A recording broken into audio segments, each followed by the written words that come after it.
Hello, welcome back to another Corban Fibre episode. As promised, I will show you the editing process now.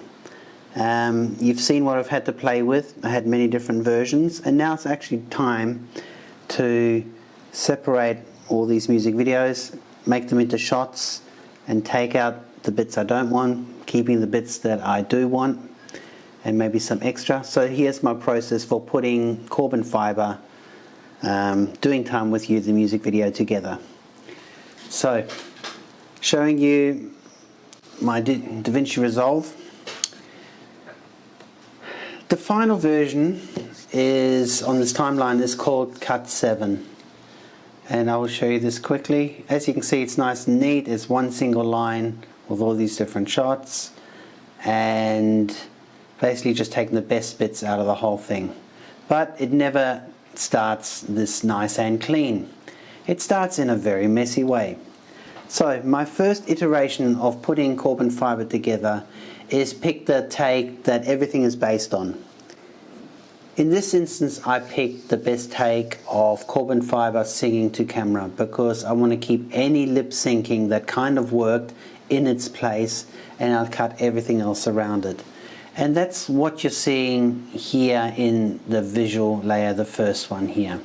So down the bottom, here is test 7. This is where Corban Fibre is singing into the microphone, and his dog is there in this nice pub environment, bar environment.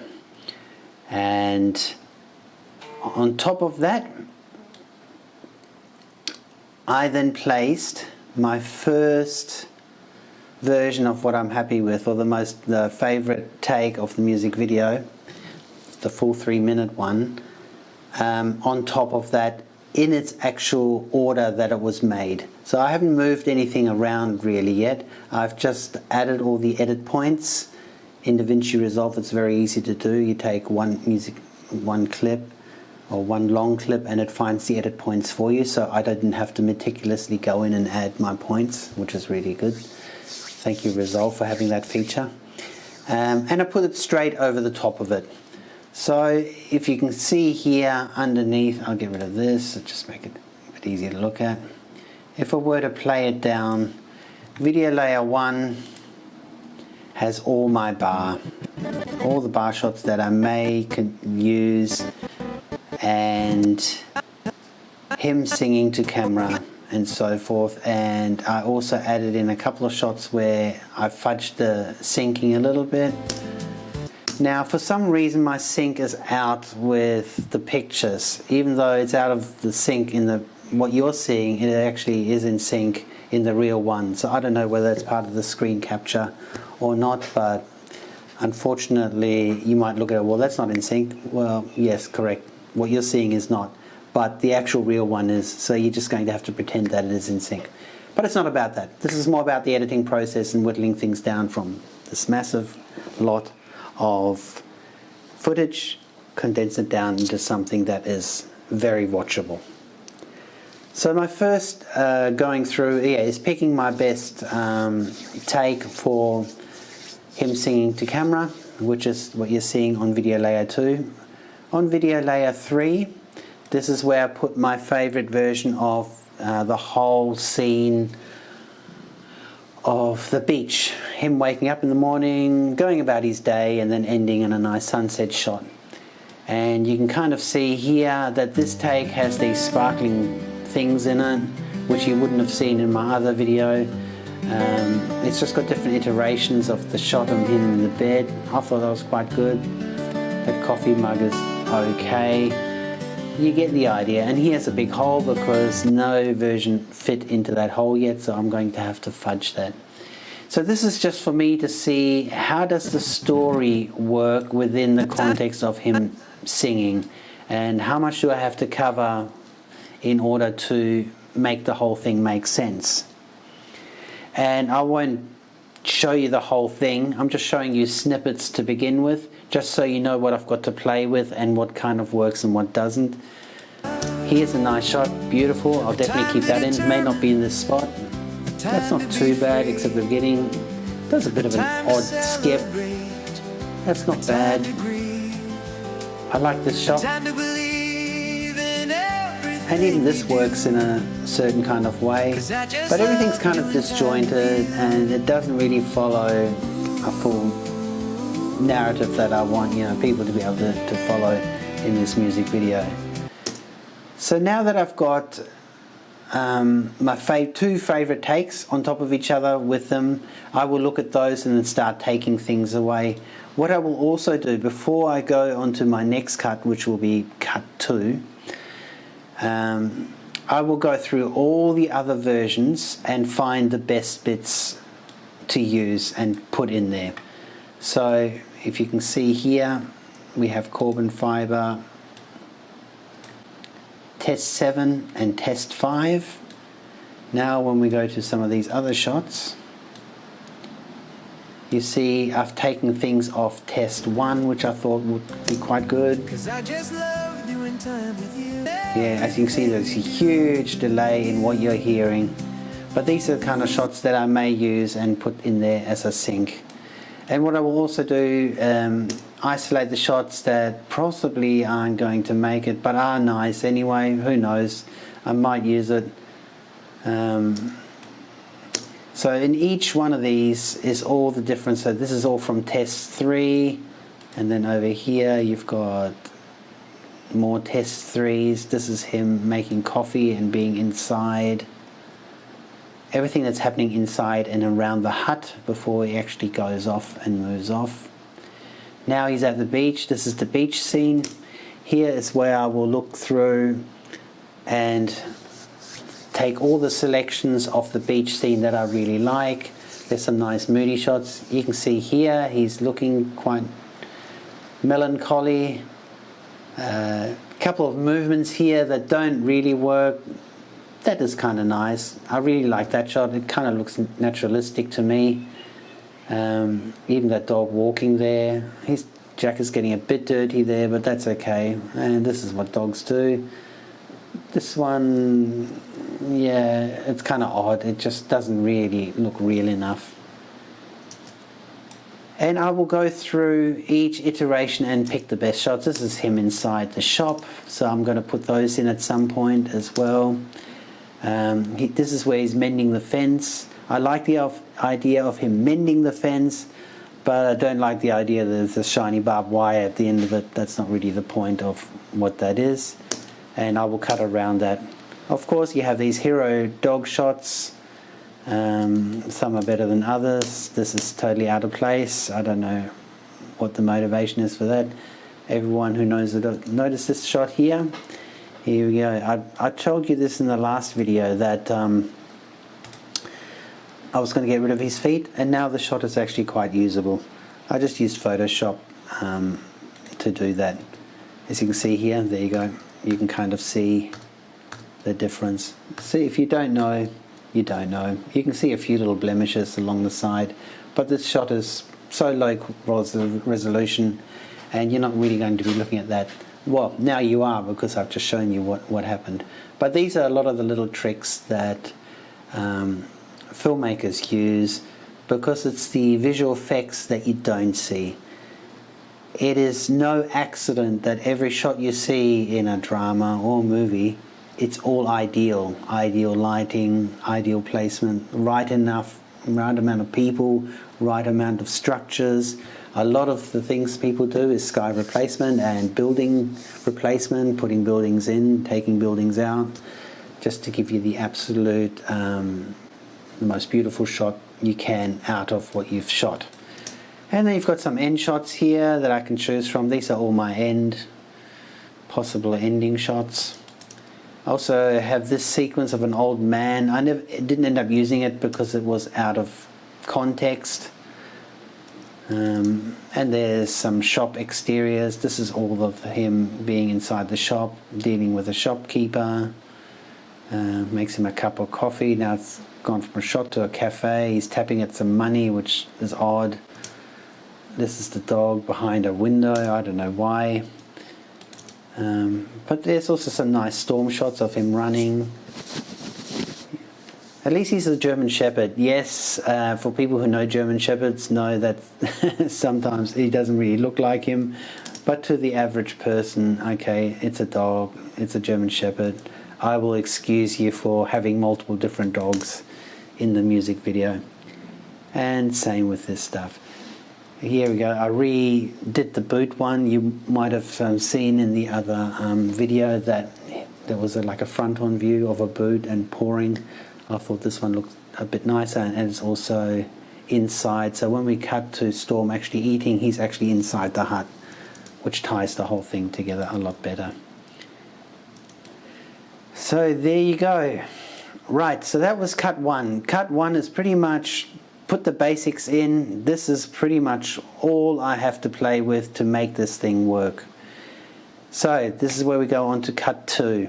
Cut two is about muting things that I don't want to use and keeping things open that I do want to use. And as you can see here in my timeline, I've started to put a story together. The opening is just an instrumental.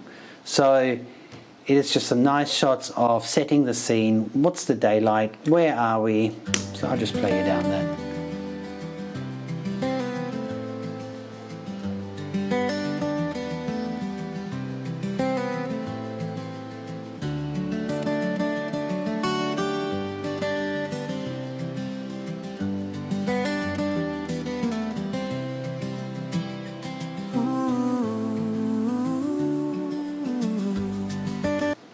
Okay, so it's only cut two. Remember, my finished one is cut 7. So these shots are kind of in the right place, but I've removed some of them, I've tidied things up.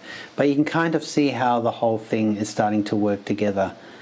So now it's about telling the story. We have the setup and we have things happening at the end where he's mending the fence. I want to keep that around that time. Also to cover up the holes that I have here where he doesn't actually perform anything. So I have to cover up this area with some shots. It goes back to him singing again, and I've got some sync there, which is great, so I'll keep that. But I do need to fill in those holes right there. And this is basically the whole process. It's just molding and molding, finessing and molding and molding. I am the kind of, my editing style is almost like throw it all into a bucket and shift it around and then start spreading it out and then make sense of it. So you're whittling down, back. There's many different styles of editing. This is just the way I do it. Then we go to cut 3. Here we have another version of, it's called Test 5, which is my second favorite version of just the things that are telling the story. In this version, there's a few more different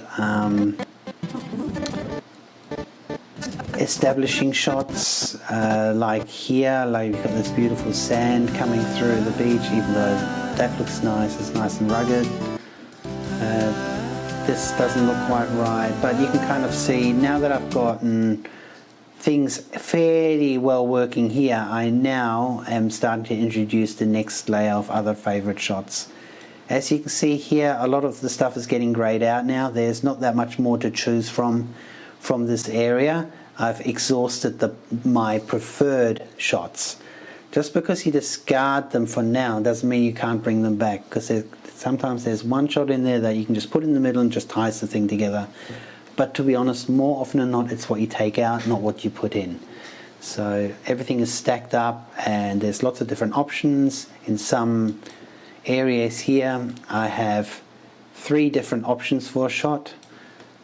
Should I keep this one of the dog looking, or should I cover it up with the dog running around, or should I use this kind of shot where the dog is running freely next to Corban? If we put this in here, there, as you can see, not really. So this is the one I would then mute, and maybe it works together. The dog is running and then the Corban walking. It just, this is the way it all flows, starts to flow in together. Then we go on to, I won't show you cut 4 because it's more of the same whittling down process. As you can see here, I've muted and taken away anything that doesn't really add to the story. And now you start to see the blue is less and less, and everything is seeming to find a place. There is another layer now that's been introduced, and this is like a special shots layer.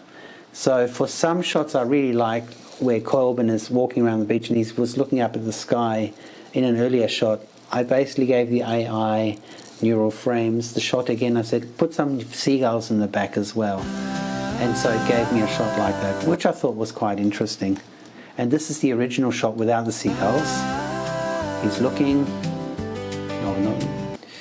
And then I thought, oh, maybe it's nice to have a bit more nature around him. Maybe not that realistic, but it does add just another layer and some complexity to the whole story arc. Here we have, it's a stormy day, and there's an old lady struggling with her umbrella. Oh no, it falls over, and hopefully someone comes to her rescue and gives her the umbrella back, and that'll be Corban. Now some of these shots, it was a hard sequence to do. The old lady with the umbrella, I will show you what it gave me a lot of the time. So here's one of the shots. She struggles and then the umbrella flies off, but it looks like it's jet propulsion engine, so it doesn't really work. And then there's another iteration where it's like this. She's meant to be picking up the umbrella or running to get it or something like this, but it interpreted the physics as such. This is where Corban's meant to help her pick up the umbrella and give it to her, but as you can see, the physics don't quite align with the direction I gave it. And to be honest, I didn't know how to prompt it in order to get exactly what I wanted. And this is my learning curve as well. I know the limitations and maybe I need to learn to speak its language a bit more, but there are issues at this point where the AI doesn't understand the full physics of the physical world and the interactions and how limbs work and things like that. We take it for granted that this is the world we live in, but imagine giving a 3-year-old instructions about concepts it has very little idea about. What's a grandma? What's a man? What's an umbrella? What's a road? What's wet?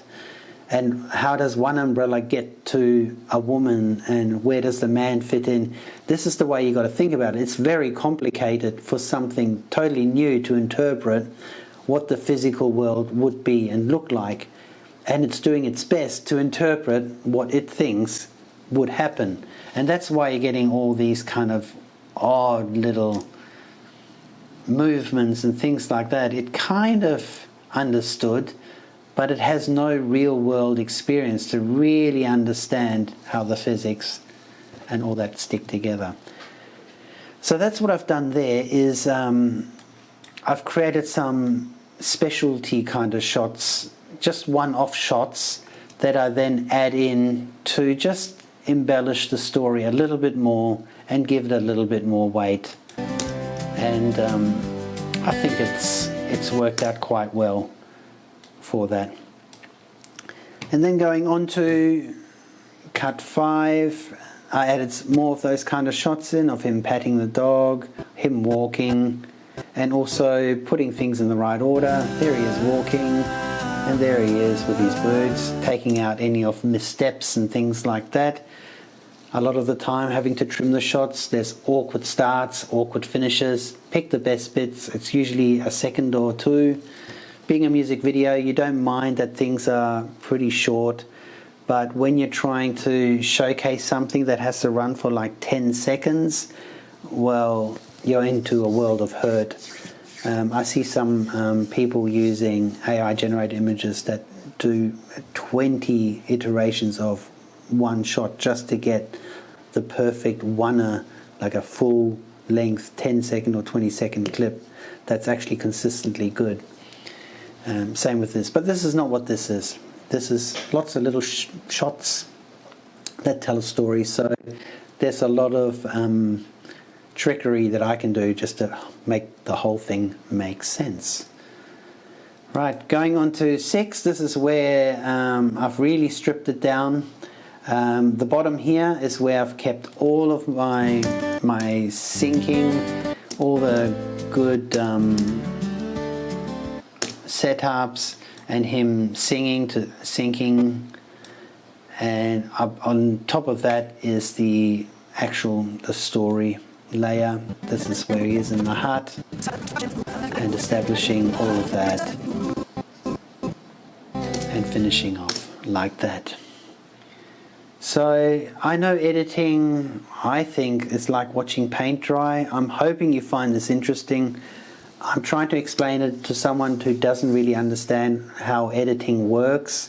So apologies to people who know about editing, but it's always interesting, I think, to see someone else's approach. And I think this video has given a pretty good overview of what the process is like. And so cut 7 is pretty much the finished product. I did try and get a little bit clever with it. I thought, let's make it more filmic. And so I put bars top and bottom just to see if it gives it like a little bit of a cinematic edge. It did, but it also took away some of the framing, and it was too difficult to crop something out or put something in or stretch it to make sense. I had to kind of take it away, and I also added like a film grain layer. But then I thought, well, now I'm just trying to make it look like what it isn't, and I shouldn't be ashamed to say, well, this is how it was generated, these are the shots. So I took it off. So now it's just a bit more video looking, but it's natural to what it actually created, and the whole shot is balanced in the way that it originally was intended. So that's why there's 2 different layers in there. My text layer, what was that? Oh yeah, that's just my ID for it, and this is what it'll go out on the website. So hopefully this has given you a good idea of my process with the editing and Corban Fibre. So after watching this video, rather than playing it in the condition that it is in here with syncing issues and so forth, I will leave a link to the actual music video of Corban Fibre. Please share it. I'd love for most people to see it if possible. I know we are inundated with content, but Doing Time With You is a folk song I wrote many years ago, and I think it celebrates togetherness, and in this case togetherness with a pet, or whether it's a loved one, or whether it's someone who's passed on. This is the kind of music that Corban Fibre will bring to the world. There's another 10 songs that will complement this. I will try and do a music video for each one. There is another video I've currently got in the works, which I will put together. I managed to get enough material for that, but that's another video if you're keen to join me again for that and see my triumphs and failures in that way. Anyway, I hope you like this process, and there you go. This is how Corban Fibre music video 1 was done, warts and all. I've learned a lot. I've learned so much. I would approach the next one slightly differently, but I kind of now know what's possible and what's not possible. And it's time to now get some feedback on, does this resonate? Is it something people would watch knowing that it's an AI created piece? How is this different to anything else that's out there? Is there something in there that's a bit more human than what you see for most things? I've searched a lot to try and find that, and I think a couple of the shots really nailed it for me. But now that you know the context of how all this put together, you know how hard it is. It's not a click of a button, there it is. It's AI slop. Warts and all, this thing has taken many weeks to put together, and quite a bit of money to do so as well. But it is a really good representation of what I had in mind with it. And I'm hoping that Corban will live on now and more songs going forward. And yeah, Corban's music is on Apple Music and Spotify and a lot of other streaming services. So if you really do like the music, again, I've put as much effort into the music as I have with this music video, just a differently behind the scenes. And I hope you enjoy it. Thank you for watching. Bye.